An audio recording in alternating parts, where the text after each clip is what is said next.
जाता है। मैंने कहा माला तो एक ही होती, फिर और कौन सी माला पकड़ा जाते हैं? मैंने कहा हो सकता है कि मालाएं भी अलग अलग प्रकार की होती होंगी। मैंने महाराज कोई कहते हैं कि ऐसी माला कर लो तो तुम्हारा ऐसा कल्याण हो जाएगा, ऐसी माला कर लो तो ऐसा हो जाएगा, और करते करते इतनी प्रकार की मालाएं हो गई है कि एक सामयिक का काल नहीं, दो दो सामयिक का काल पूरा हो जाता है। सारा समय किसमें गया कि तोते जैसे वे 5 वाक्य या और कुछ जैसा भी आप माला पाठ कर रहे हैं, वे निरंतर इसी प्रकार से 24 घंटे इसी प्रकार से, या कहो कि 30 दिन, या कहो कि पूरे वर्ष, या कहो कि वर्षों इसी प्रकार से रटते आ रहे हैं। नवीन क्या अध्ययन किया, ज्ञानार्जन क्या हुआ? ज्ञानार्जन क्या हुआ? एक जैसा निरंतर आप प्रतिदिन बोलते चले जा रहे हैं, तो यहाँ ज्ञानार्जन क्या हुआ? ये कुछ नहीं हुआ।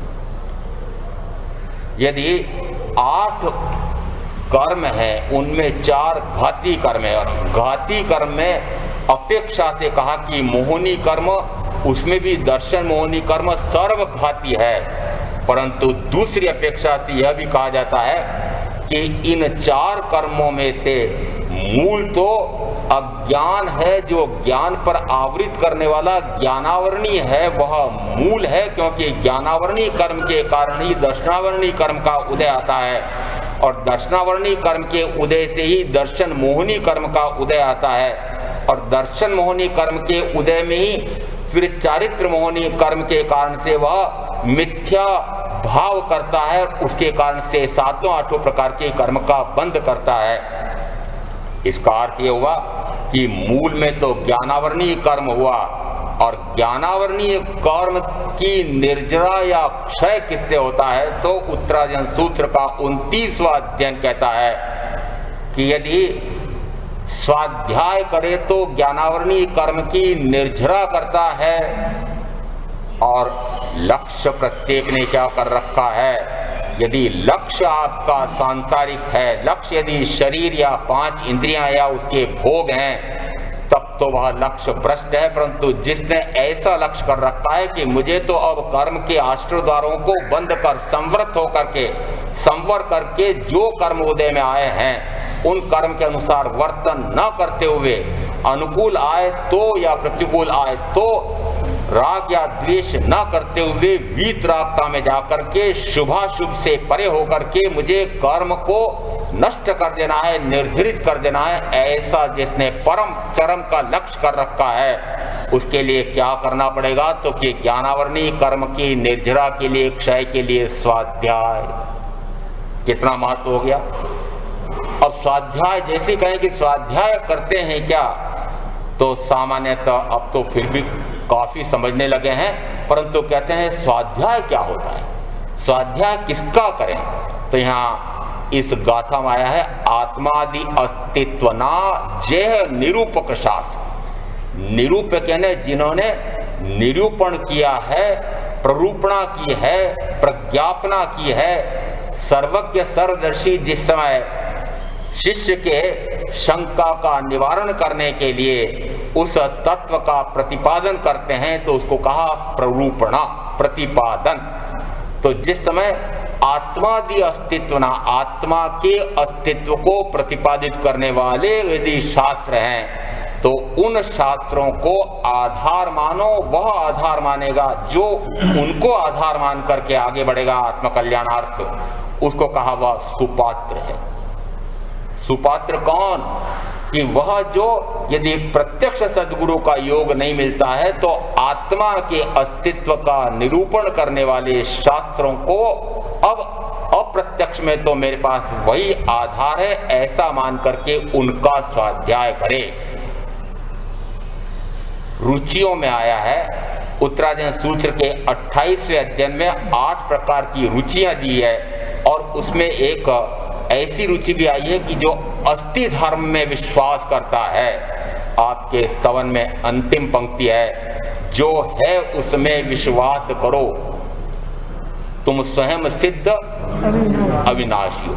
जो है उसमें विश्वास करो। जो है का अर्थ विद्यमान है, जो प्रत्यक्ष है, प्रत्यक्ष अनुभव में आ सकता है, अनुभव सिद्ध है, ज्ञानियों को प्रत्यक्ष अनुभव में आया है। ऐसा जो आत्मा, ऐसा जो आत्म द्रव्य के साथ अन्य 5 द्रव्य, इन 6 द्रव्यों का, 6 द्रव्यों से बने हुए उस लोक का अस्तित्व है। ऐसा जिस समय महावीर कहते हैं कि अस्तित्व में विश्वास करने वाला वह अस्थि धर्म का पालक है। यहाँ ऐसी रुचि जिस समय उसकी हो जाती है, उस समय कहा कि उसे अस्तित्व पर विश्वास आता है, अस्तित्व धर्म पर विश्वास करता है, अवगाढ़ श्रद्धा प्रतीति होती है और उस आत्मा के अस्तित्व को स्वयं, अपने अस्तित्व को स्वयं स्वीकार करता है। उस समय कहा जाता है उसको सम्यक्त्व हुई। इसका अर्थ है कि अस्तित्व को स्वीकार कराने वाला, अस्तित्व का बोध कराने वाला जो भी शास्त्र है, सूत्र है, आगम है, उसे पढ़ें, उसका स्वाध्याय करें। यहाँ अस्तित्व और नास्तित्व, इसके बारे में व्याख्या प्रकृति सूत्र में कहा, जो अस्ति है उसकी नास्ति नहीं होती है, जिसकी नास्ति है उसकी अस्ति नहीं होती है। अस्ति अस्ति रूप परिणमन करता है, नास्ति नास्ति रूप परिणमन करता है। दृष्टांत देकर के फिर उसको समझाते हैं। घट घट रूप परिणमन करता है, पट पट रूप परिणमन करता है। घट में पट का अस्तित्व नहीं है, पट में घट का अस्तित्व नहीं है। एक दूसरे में एक दूसरे का अस्तित्व नहीं है। जिस समय कहा घट में घट का अस्तित्व है, यहाँ अब और घट और पट, एक बार पहले में घटपट बहुत बोल गया था तो किसी को कुछ समझ नहीं आया, का थोड़ा सा धीरज से बोल के समझाना पड़ेगा। ये घट क्या है और पट क्या है। वस्तुतः दृष्टांत में ये घट यानी कुंभकार द्वारा जो मिट्टी का कलश बनाया जाता है उसको नाम दिया घट। पट जो जुलाहा वस्त्र बनाता है उसको नाम दिया पट। यहाँ घट यह प्यास बुझाने के काम आता है, पट यह शरीर की लज्जा ढकने के लिए, ठंड रोकने के लिए काम में आता है। यदि आप घट से पट का काम लेना चाहें तो हो सकता है, तो कि नहीं, पट से घट का काम लेना चाहें तो कि हो सकता है, तो कि नहीं।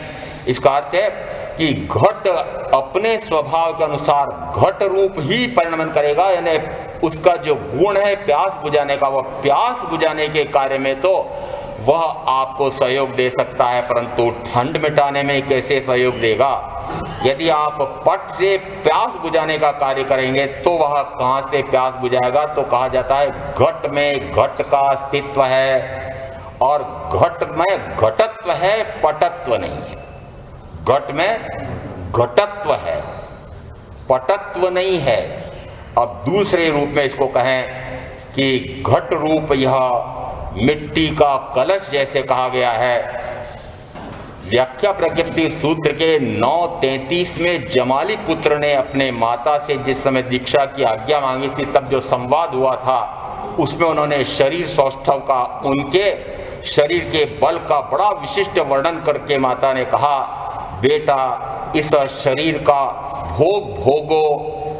तो शरीर के लिए वहां उत्तर आया, माँ यह घट तो, यह शरीर तो मिट्टी के कलश जैसा है, जैसे उस कलश के जरा सा ठक्का लग जाए तो वह न जाने कब टूट फूट जाता है। उसी प्रकार से आयुष का झटका लगा, जरा सा ठक्का लगा कि यह इसी प्रकार से शरीर भी न जाने कब टूट फूट जाता है, छूट जाता है। तो वहां दिया घट से अर्थ क्या ले लो, शरीर, और पट से अर्थ ले लो आत्मा।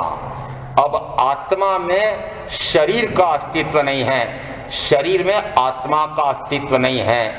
दोनों एक दूसरे के साथ रहते हुए भी, एक दूसरे से संबद्ध होते हुए भी, एक दूसरे से बद्ध स्पष्ट होते हुए भी, एक दूसरे से पूर्णतः स्वतंत्र अस्तित्व रखने वाले हैं। दोनों साथ रहते हैं, फिर भी एक का अस्तित्व दूसरा निगल नहीं सकता है, दूसरा पहले का अस्तित्व नष्ट नहीं कर सकता है। घट घट रूप ही रहेगा, पट पट रूप ही रहेगा। अनादि से लगाए तो अनंत काल से मेरे साथ यह वर्ण गंध रस स्पर्श का मिट्टी का पुतला रहते हुए भी मेरे आत्मा के एक असंख्यात प्रदेशों में से एक प्रदेश को भी यह पुद्गल रूप बना सका, वर्ण गंध रस स्पर्शमय बना सका तो कि नहीं। और यदि मैं इस पर कभी, आप बड़े दयालु हैं, दया करो जरा इस पर कि अरे एक अनंत प्रदेशों में से एक प्रदेश भी मैं क्या इसको जीव रूप बना सकता हूं तो कि नहीं। इसका अर्थ है कि दोनों चाहे अनंत काल से साथ रह रहे हैं, फिर भी दोनों एक दूसरे से पूर्णतः पृथक स्वतंत्र अस्तित्व वाले हैं। घट घट रूप परिणमन करता है, पट पट रूप परिणमन करता है। घट में पट की नास्ति है, पट में घट की नास्ति है। शरीर में शरीर की अस्थि है, शरीर के साथ आत्मा की नास्ति है, और आत्मा के साथ शरीर की नास्ति है। इसको कहते हैं अस्तित्व धर्म को मानने वाला। जिस समय यह अस्थि नास्ति रूप स्वरूप समझाया जाता हो, जिस शास्त्र में, जिस गाथा में, जिस आगम में, जिस सूत्र में, जिस लेख में, जिस पत्रिका में ऐसे आत्मादि अस्तित्व ना, आत्मा के अस्तित्व का निरूपण हो, वह स्वाध्याय करने योग्य है। अन्यथा उसको क्या माने, कुश्रुत माने, कचरा माने, न जाने कितना हमको कुमार्ग पर चढ़ाने वाला हो सकता है, भटकना नहीं है। इसलिए यहाँ यदि प्रत्यक्ष सद्गुरु मिल जाए तब तो उनके समान और कोई विशिष्ट नहीं हो सकता है, परंतु प्रत्यक्ष सद्गुरु न मिले तो कहा यह जानो कि ये 6 द्रव्य हैं, उनमें से मैं भी एक द्रव्य हूँ। यदि 6 द्रव्य शाश्वत हैं तो मैं भी शाश्वत हूँ। यदि मात्र इतना सा जाना, एक स्कंदक परिव्राजक हुए थे, उन्होंने भी लोक का स्वरूप पूछा था। एक शिव राजर्षि थे, उन्होंने भी लोक का स्वरूप पूछा था भगवान से, और मात्र लोक का स्वरूप समझ करके और बाद में वे मात्र लोक भावना कर का भाते भाते केवल ज्ञान लेकर के मुक्त हो गए थे। ये लोक का स्वरूप, उसकी भावना भाते भाते का क्या अर्थ है?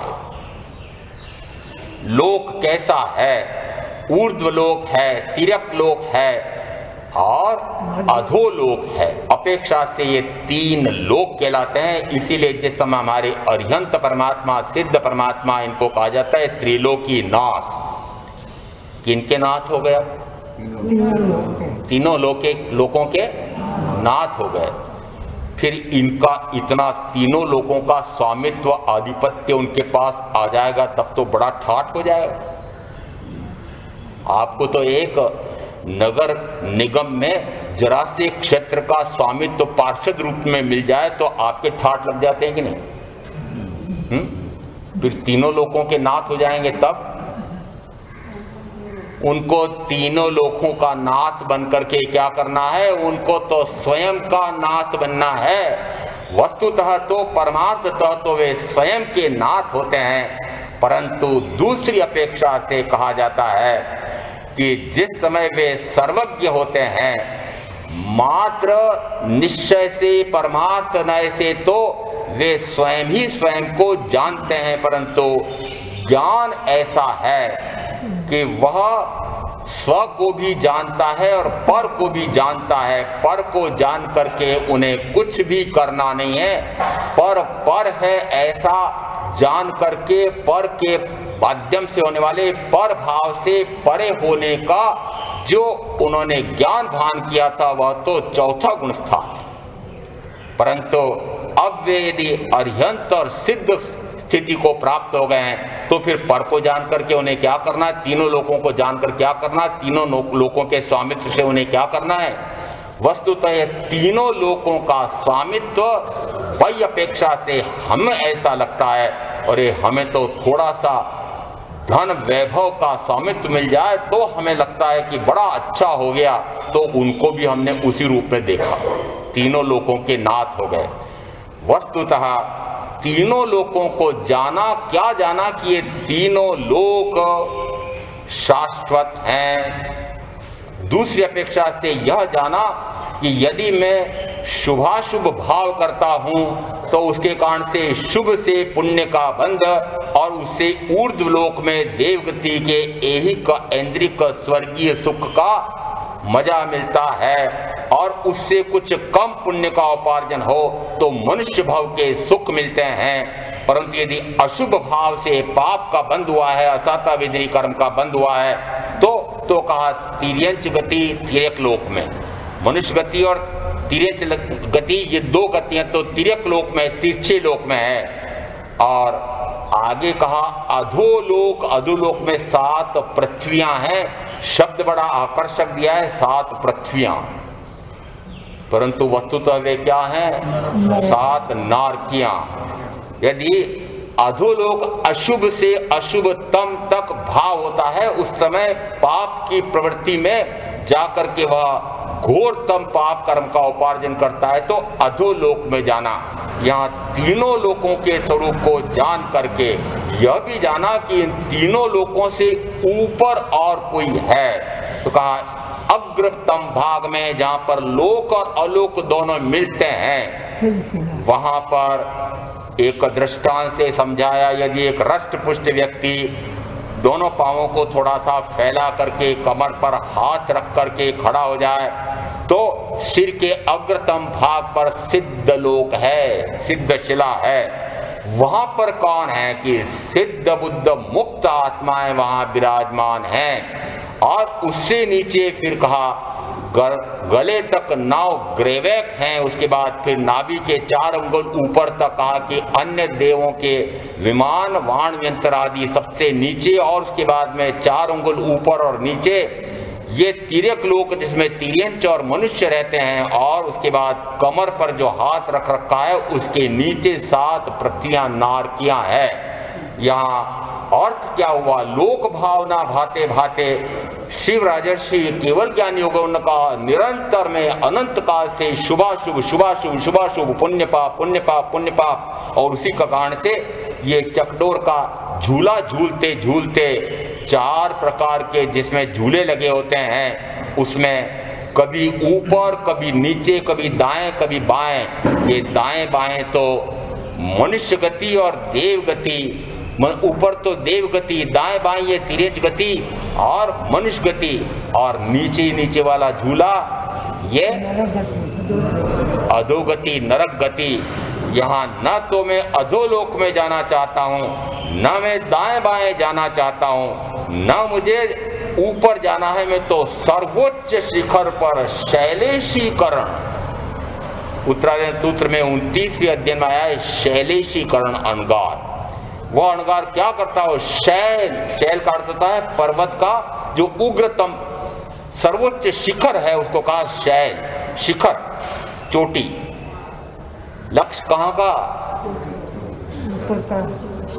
सिद्ध शिला पर सिद्ध बुद्ध मुक्त हो जाऊं, ऐसा लक्ष्य। तो लोक का स्वरूप जान करके, लोक भावना का क्या अर्थ है कि मैं अब इस तिर्यक लोक में, इस अधोलोक में, इस ऊर्ध्व लोक में नहीं भटकना चाहता, मैं तो उस लोक के अग्रतम भाग पर सदा शाश्वत ऐसा हो जाना चाहता हूं। यह लोक भावना, ऐसी लोक भावना भाते भाते वे केवल ज्ञान केवल दर्शन क्या हुआ? उससे कैसे हुआ कि शुभाशुभ से निरंतर इन तीनों लोकों में भटकना होता है।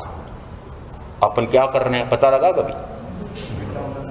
निरंतर शुभाशुभ शुभाशुभ शुभाशुभ करने से ये चारों गतियां कहो कि तीनों लोकों में भटकना हो रहा है। और जिस समय शुभाशुभ से परे होता है उस समय वह शुद्ध भाव में जाता है, और शुद्ध भाव में जाने से वह शुद्ध सिद्ध हो जाता है। और ऐसा ही प्रत्येक सम्यक दृष्टि का लक्ष्य होता है।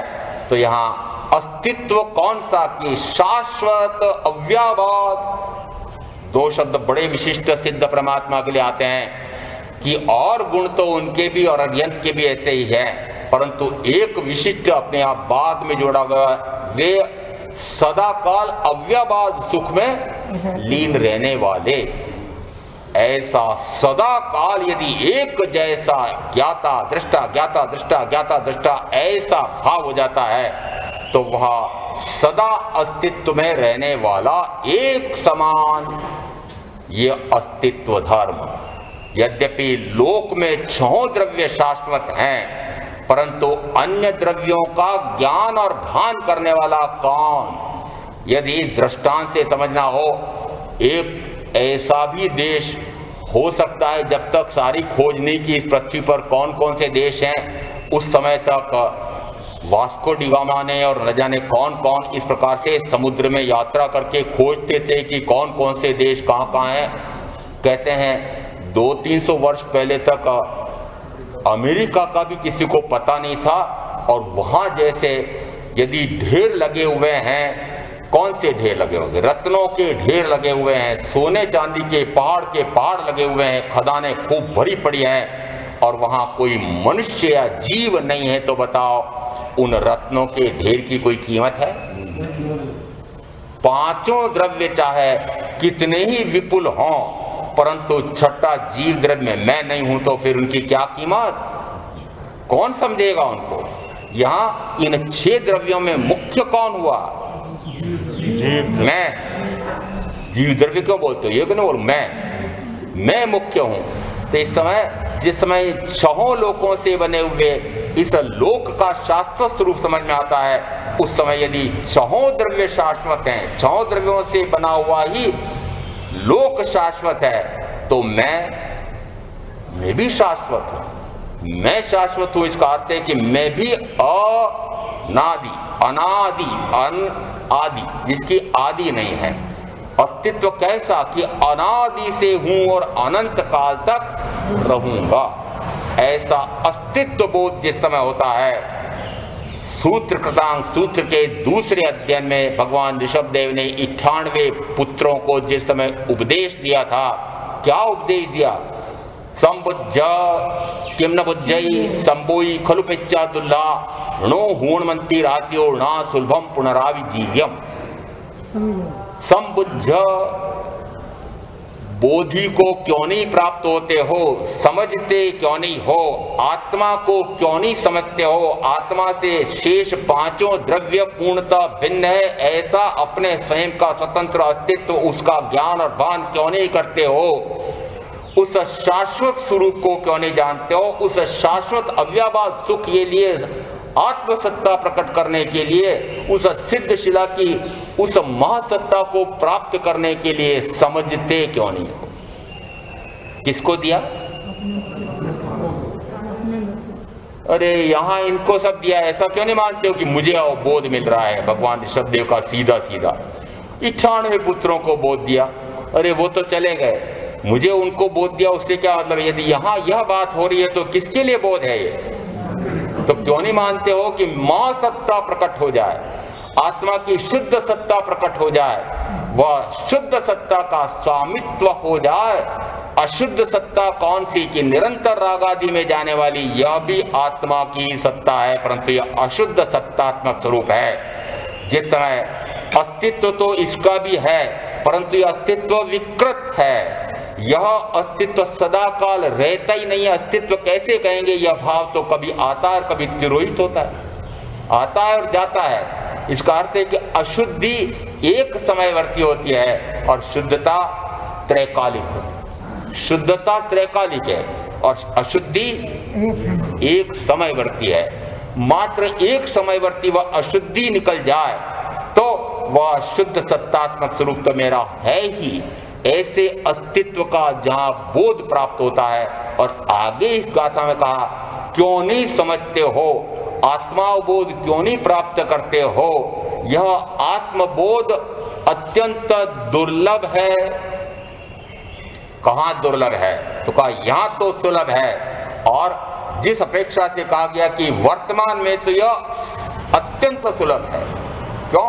क्योंकि साक्षात तीर्थंकर विद्यमान है, तब तो निश्चित रूप से विद्यमान है। वह बोध प्रत्यक्ष पाया जा सकता है। और फिर कहा परलोक में वह बोध नहीं मिलेगा। परलोक से क्या अर्थ है?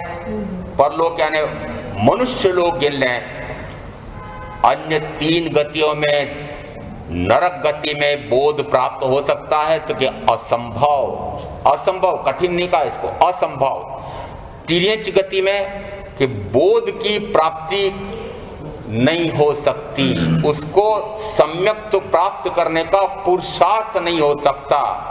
यद्यपि नरक गति में भी, तिर्यज गति में भी, देव गति में भी सम्यक्त्व तो प्रकट हो सकती है, परंतु सम्यक्त्व का पुरुषार्थ कहाँ हो सकता है, तो कि मात्र मनुष्य भाव में हो सकता है।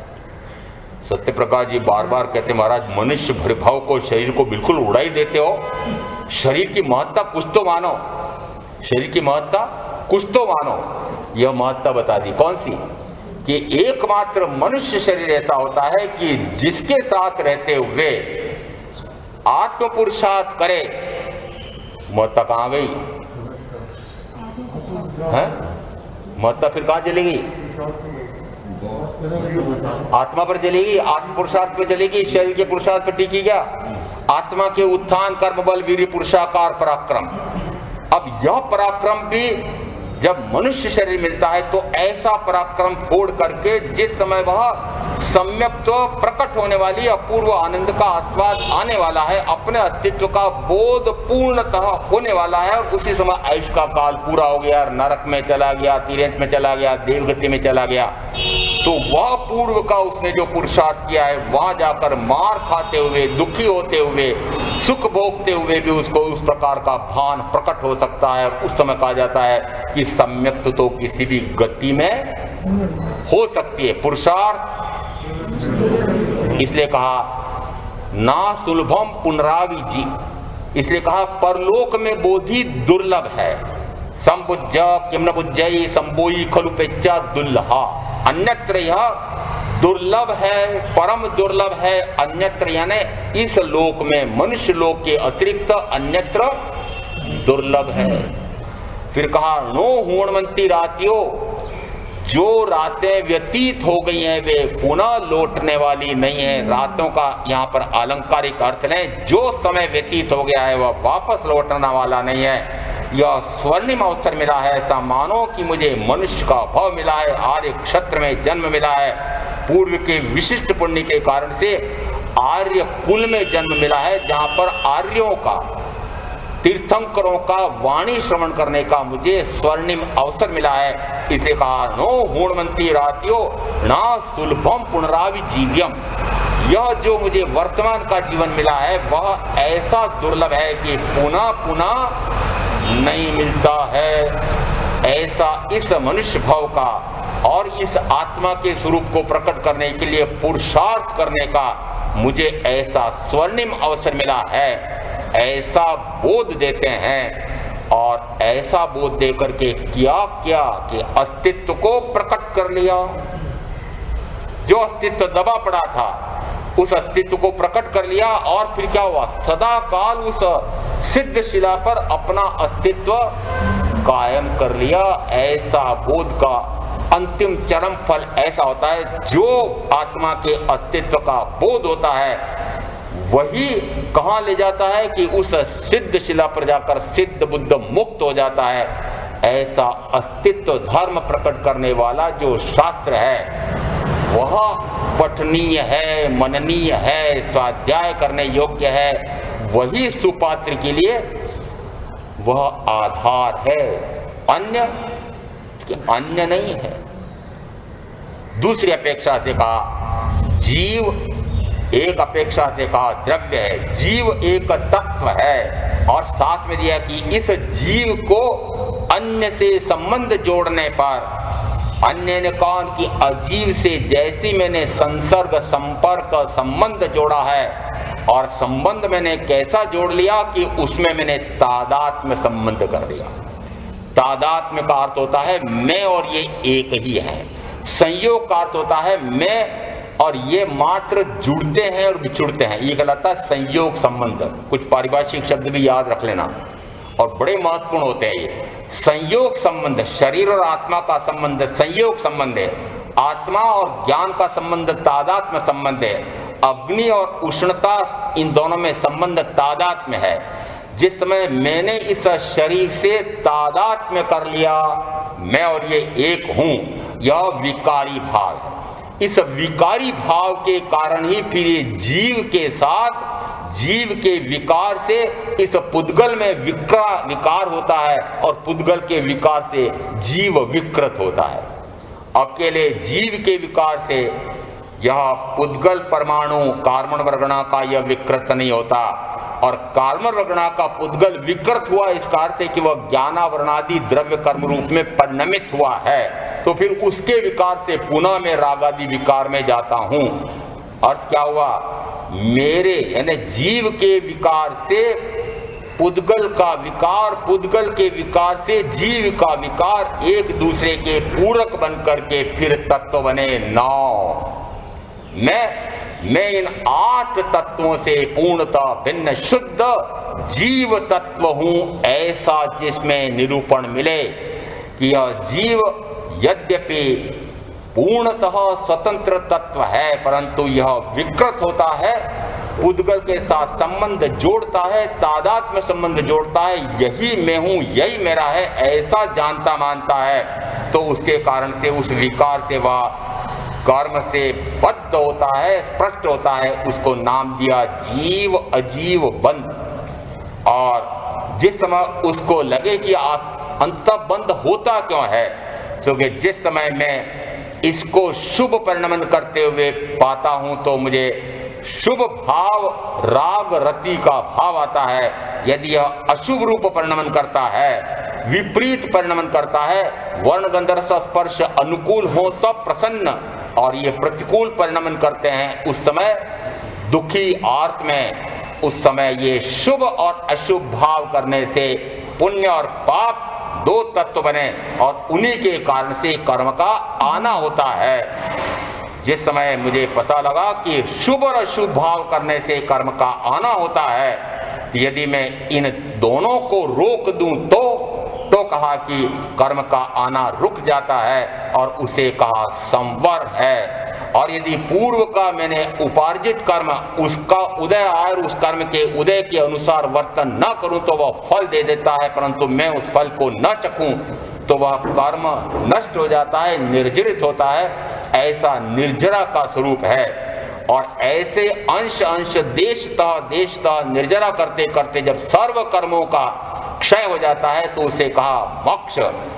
जिस शास्त्र में, जिस आगम में, जिस प्रवचन में, जिस स्वाध्याय से ये 6 द्रव्य समझ में आते हों, 6 द्रव्यों के संदर्भ से, संपर्क से, विवेचन से 6 दर्शन समझ में आते हों, और इन 6 दर्शनों में भगवान महावीर का दर्शन कैसे सर्वांगीण है, अनेकांतिक है, एकांत अनेकांतिक एकांत का जिसमें बोध होता है, वह तीर्थंकर सर्वज्ञ सर्वदर्शी का धर्म दर्शन ये उत्कृष्टतम है। ऐसा जिस शास्त्र से समझ में आता हो, जिस समय जीव से लगा करके मोक्ष तक 9 तत्वों का जैसा तीर्थंकर परमात्मा ने स्वरूप फरमाया है, वैसा का वैसा भाव पूर्वक समझ करके भावों से उसको वह श्रद्धान प्रतीति करके अनुभव करता है। जिस समय मैं कौन हूं, मेरा ज्ञान गुण कैसा है, स्वयं स्वयं को जानना, स्वयं स्वयं को देखना, स्वयं स्वयं में रमण करना, स्वयं ही स्वयं के सुख का अनुभव करना और उस अनुभव में निरंतर विहरण करना, ऐसे अपेक्षा से मेरे गुण हैं। जिस समय स्वयं ही स्वयं का ज्ञान होता है, स्वयं ही स्वयं का दर्शन होता है, नाम दिया ज्ञान दर्शन। जिसमें स्वयं ही स्वयं में रमणता होती है, नाम दिया चारित्र। जिस समय स्वयं में लीन हो जाता है तो कहा तप। ऐसे ज्ञान दर्शन चारित्र तप रूप मोक्ष मार्ग है। राग द्वेष मोहादि रूप संसार मार्ग है। जिस समय ऐसा हे का भी ज्ञान हो जाए, उपादेय का भी ज्ञान हो जाए, संसार मार्ग का भी ज्ञान हो, मोक्ष मार्ग का भी ज्ञान हो, ऐसा जो शास्त्र है उसे क्या कहेंगे? वह सतसुत श्रवण है, वही पठनीय है, मननीय है, और वही मेरे लिए आधार है। क्यों? क्योंकि इस प्रकार का निरूपण किसने किया? कि सर्वज्ञ सर्वदर्शी ने किया। फिर किसने समझाया? कि सदगुरु ने समझाया। परंतु अभी दोनों विद्यमान नहीं है, तो फिर मैं आधार किसको मानूं? जो तत्वावबोध उन्होंने दिया था, जो आत्मावबोध मुझे दिया था और जो मैंने आत्मसात किया है, अब यदि प्रत्यक्ष सामने नहीं है तो जो मैंने आत्मसात किया है, जो उनके द्वारा प्रतिपादित आगमों में आया हुआ है, वही मेरे लिए आधार है। मेरा उदाहरण दूं तो थोड़ा सा आपको समझ में आ जाए। मुझे रात को बोध मिल गया था, महाराज यहाँ बैठे हुए का किसी का नाम नहीं लेना। तो मैंने कहा जिस समय ऐसे कोई साधु आ गए, मुझे मेरे ही साथी गोरक्षक, उन्होंने कहा महाराज ऐसे आए हैं, ऐसे आए हैं, ऐसे आए हैं, कुछ बातें मुझे सुनाई दी। मैं पद पर भी रहा हुआ, आपकी जसवंत जी को आना पड़ता है, परंतु मैंने 4 महीने तक उनका मुंह भी नहीं देखा, स्थानक में पांव भी नहीं धरा। क्यों? क्यों? यदि मैंने सुन लिया कि ये सारे लक्षण सदगुरु के नहीं हैं, यदि कुगुरु हैं, तो नंदन मणियार का दृष्टांत ले लो, चाहे और कोई दृष्टांत ले लो, यदि संपर्क किससे हो जाए कि कुगुरु से संपर्क हो जाए, कोई एक बात भी, विष बड़ा जल्दी असर करता है, बुराई जल्दी पकड़ी जाती है, एक बात भी उन्होंने ऐसी समझा दी कि मेरे पूर्व का ऐसा जो सदगुरु का वचन है वह लुप्त हो जाए और उनकी बात बड़ी आकर्षक लगे, चमत्कार लगे, ओ ये तो बड़े महापुरुष हैं, चमत्कारी पुरुष हैं, ऐसी लगती है, और मैं भटका तो फिर पटका, चतुर्गति में मरो डूबो, तो फिर मैं क्यों जाऊं? नहीं, हमें तो जाना पड़ता है, जाना पड़ता है। कुमार्ग पर चढ़ जाऊं इस प्रकार की संभावना हो, यदि मुझे पता है कि यहां आत्मादि अस्तित्वना बोध नहीं मिलेगा, यदि वहां पर श्रद्धना, प्ररूपणा, स्पर्शना, इन तीनों का योग नहीं है। श्रद्धना यानी तत्व की श्रद्धा, आत्म तत्व की श्रद्धा, उसको नाम दिया श्रद्धना।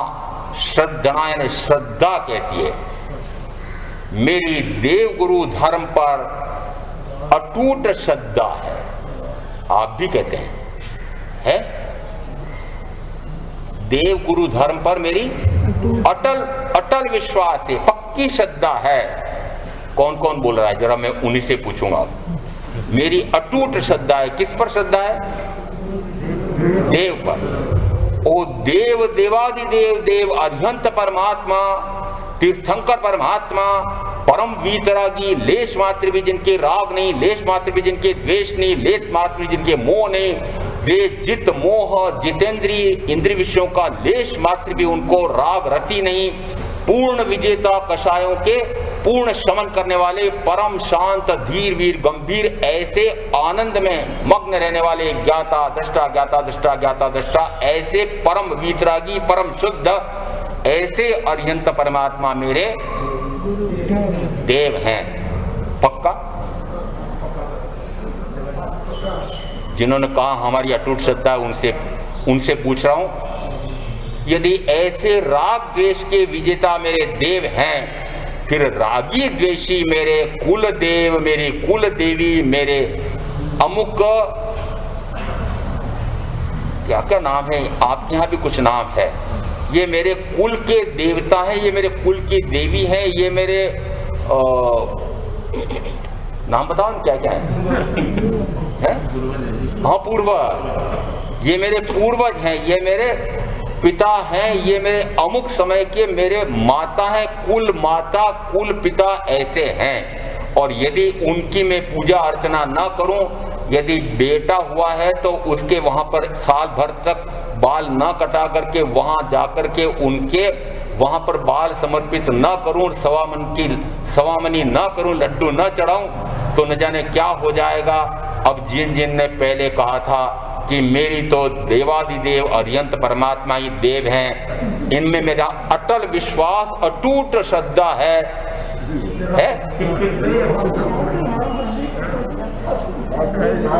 कहाँ है? रागी की भी जय और वीतरागी की भी जय, रावण की भी जय और राम की भी जय। जिस समय यदि आप चौराहे पर खड़े होकर के महामहिम भारत की राष्ट्रपति अमुक की जय हो, इंग्लैंड की महारानी अमुक की भी जय हो, आपको पुलिस राजद्रोह में पकड़ करके और कारागृह में ठूंस देगी और न्यायाधीश सुनाएंगे, मृत्यु दंड दिया जाता है। आप जिस समय मृत्यु दंड दें, सर्वोच्च न्यायालय जब मृत्यु दंड को निश्चित कर देगा, हाँ सही निर्णय दिया है, और उसी समय आप महामहिम राष्ट्रपति के पास एक याचिका, दया याचिका लेकर जाएं और आप कहें महामहिम राष्ट्रपति जी, आपकी जय बोलने से भी क्या आप मृत्यु दंड देते हैं? किसकी जय बोली थी? फिर ये महारानी एलिजाबेथ की जय भी तो बोली थी, है? बोली थी कि नहीं? अब अटूट श्रद्धा किसके प्रति?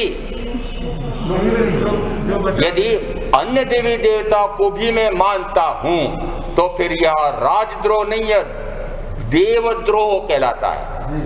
और देवद्रोह का अर्थ होता है अनंत बार फांसी। अनंत बार फांसी समझ रहे हैं? उस घोर मिथ्यात्व के कारण क्या हुआ कि अनंत बार जन्म और अनंत बार मरण होता है। यदि एक मेरे देव अरियंत हैं तो और कोई देवी देवता, रागी देशी देवी देवता, जो कोई मेरे को यदि उनकी प्रार्थना करूं, अभ्यर्थना करूं, याचना करूं, उनकी सिद्धि करूं और न जाने क्या क्या करूं उनके लिए, और वे मुझे इस प्रकार से आशीर्वाद दे देंगे, मेरे ये कार्य सफल हो जाएंगे, ऐहिक भोग, इंद्रिय भोग, सांसारिक लाभ, लब्धि ये सब प्रकट हो जाएंगी, ऐसी आपने श्रद्धा रख रखी है। और ऐसे सांसारिक लक्ष्य से अन्य देवी देवताओं को भी हम तो संसारी हैं, ग्रस्त हैं, तो फिर ये आत्मादि अस्तित्वना जे निरूपक शास्त्र ये कहां से मान्य किया? जिस समय तीर्थंकर परमात्मा ने जो छठ द्रव्य, नव तत्व, ज्ञान दर्शन चारित्र तप, इन तत्वों का इन जो स्वरूप बताया है वैसा ही जाने माने, उसके पहले आया देव गुरु धर्म का जैसा स्वरूप बताया है वैसा ही माने, अन्यथा न माने। तो कहा वह सत्य शास्त्र है, वह सत्संग है, वह सत समागम है। आपने किससे समागम किया? उत्तराजन सूत्र के 28वें अध्ययन में तो यहां तक कहा कि जिसको सम्यक तो प्राप्त हो गई थी, और उसके बाद में क्योंकि क्षय क्षमिक या औपशमिक सम्यक हुई हो तो वह चली भी जाती है, और यदि उसकी सम्यक तो चली गई है तो उसकी भी संगति स्तुति सम्यक्ति न करे। ये जिन जिन आप कुल देवता, कुल देवी या अन्य रागी द्वेषी देवी देवताओं की याचना करते हैं, उस समय क्या आप उनकी संगति नहीं कर रहे हैं? क्या वे सम्यक दृष्टि है? और सम्यक दृष्टि किसकी संगति करे तो स्वयं की सम्यक चली जाए, स्वयं की। और कहते हैं हमारी गाढ़ श्रद्धा है, स्थानक में तो दे मेरे अरियंत, और घर जाओ तो माया देवी तुम्हारी जय, माया देव तुम्हारी जय। लो, ये सम्यक तो इनकी कि यहां रहें तब तक तो देव गुरु धर्म का श्रद्धा, और घर जाएं तो ये मेरे माया देव और माया देवी, और ये माया और ये न जाने क्या क्या उसमें पड़ जाते हैं। तो कहाँ आत्मादि अस्तित्व ना? आपने आत्मा के अस्तित्व के शास्त्रों का पारायण करके जो आत्मा के अस्तित्व को स्वीकार किया है, सतरूप सदगुरु के अस्तित्व को स्वीकार किया है, सतरूप परमात्मा स्वरूप जिन्होंने प्रकट कर लिया, ऐसे परमात्मा पर विश्वास किया है, और मैं परमात्मा स्वरूप शुद्ध आत्मा वैसा ही हूं, ऐसा जिसको गाढ़ श्रद्धान हुआ है, तब कहो कि उसने सुपात्र बनकर के ऐसे सत श्रुत श्रवण का लाभ उठाया है। अन्यथा तो वह मिथ्यात्व, दोनों बातें, अंधकार और प्रकाश साथ साथ कैसे रहेंगे? राग और द्वेष दोनों एक साथ कैसे रहेंगे? यहाँ वीतरागता और राग इन दोनों में संबंध कैसे रह सकता है? यद्यपि बाह्य अपेक्षा से कुछ राग रहता है, परंतु ज्ञान में और दर्शन में वह वीत राग का ही लक्ष्य रखता है। जो राग है वह उसकी दृष्टि में ओझल हो गया है, और यदि वह पूर्व कर्म के उदय से आने का निमित्त आ गया है तो उस राग को करके पुनः ज्ञानावरणादि द्रव्य कर्म का बंद करता है कि राग से परे होने का पुरुषार्थ करता है। जिसने आत्मा के अस्तित्व को स्वीकार किया है और रागादि को संयोगी माना है, रागादि जिनके कारण होते हैं वे शरीरादि भी संयोगी हैं, और ये इन्हीं के कारण से ज्ञानावरणादि द्रव्य कर्म ये भी संयोगी हैं। ऐसा जिसने अस्तित्व और नास्तित्व इन दोनों को माना है। आत्मा का अस्तित्व शाश्वत है, रागादि का अस्तित्व क्षणिक। उसी के कारण से ज्ञानावरणादि द्रव्य कर्म ये भी आते हैं और जाते हैं, और इनके कारण से मिले हुए शरीर आदि का संयोग मिलता है और छूटता है। परंतु आत्मा का संयोग और वियोग है क्या? जिन शास्त्रों से ऐसा तत्व का स्वरूप, आत्म तत्व का स्वरूप समझ में आता है, उस समय कहो कि वह स्वाध्याय है, और उस स्वाध्याय से ज्ञानावरणीय कर्म की निर्जरा होती है। उसको समझने से, उसको आत्मसात करने से जिस समय आत्मा और शेष अन्य सबका भेद समझ में आता है, शेष सारे हेय हैं, एकमात्र सत्य स्वरूप आत्मा यही उपादेय है, ऐसा जिस समय उसको ज्ञान होता है, उस समय कहा जाता है आत्मा का अस्तित्व का ज्ञान और भान हुआ है। आत्मादि अस्तित्वना जय निरूपक शास्त्र, प्रत्यक्ष सद्गुरु योग नहीं त्या आधार सुपात्र। सुपात्र कौन? कि जो या तो प्रत्यक्ष सद्गुरु मिले तो उनके समान और कोई नहीं, तुलना ही नहीं, वे तो अतुलनीय माने जाते हैं। ऐसा स्वर्णिम अवसर तो मिले तो बहुत अच्छी बात है, परंतु सदा काल मिलता हो ऐसा नहीं है। तब क्या करें कि जो उन्होंने प्रतिपादन किया है उन आत्मादि अस्तित्वना, ये देव गुरु धर्म, षट द्रव्य, षट द्रव्य के आधार पर षट दर्शन, और जीव से लगा करके मोक्ष तक के 9 तत्व, ज्ञान, दर्शन, चारित्र और तप, इनका जो जैसा तात्विक विवेचन निर्ग्रंथ, परम निर्ग्रंथ तीर्थंकर परमात्मा ने निरूपण किया है, वैसा ही जानता हो, वैसा ही मानता हो, और जैसा प्रतिपादन किया है तीर्थंकर परमात्मा ने, वैसा जिस शास्त्र में, सूत्र में मिलता है, वही सत सूत्र है, और उसी सत सूत्र का ही स्वाध्याय करते हैं तो कहा जाता है वही कर्म की निर्जरा, ज्ञानावरणीय कर्म की निर्जरा का कारण बनता है। ऐसा जानकर, मानकर में आप जो साधना करेंगे उनका अवश्य कल्याण होगा। ओम शांति।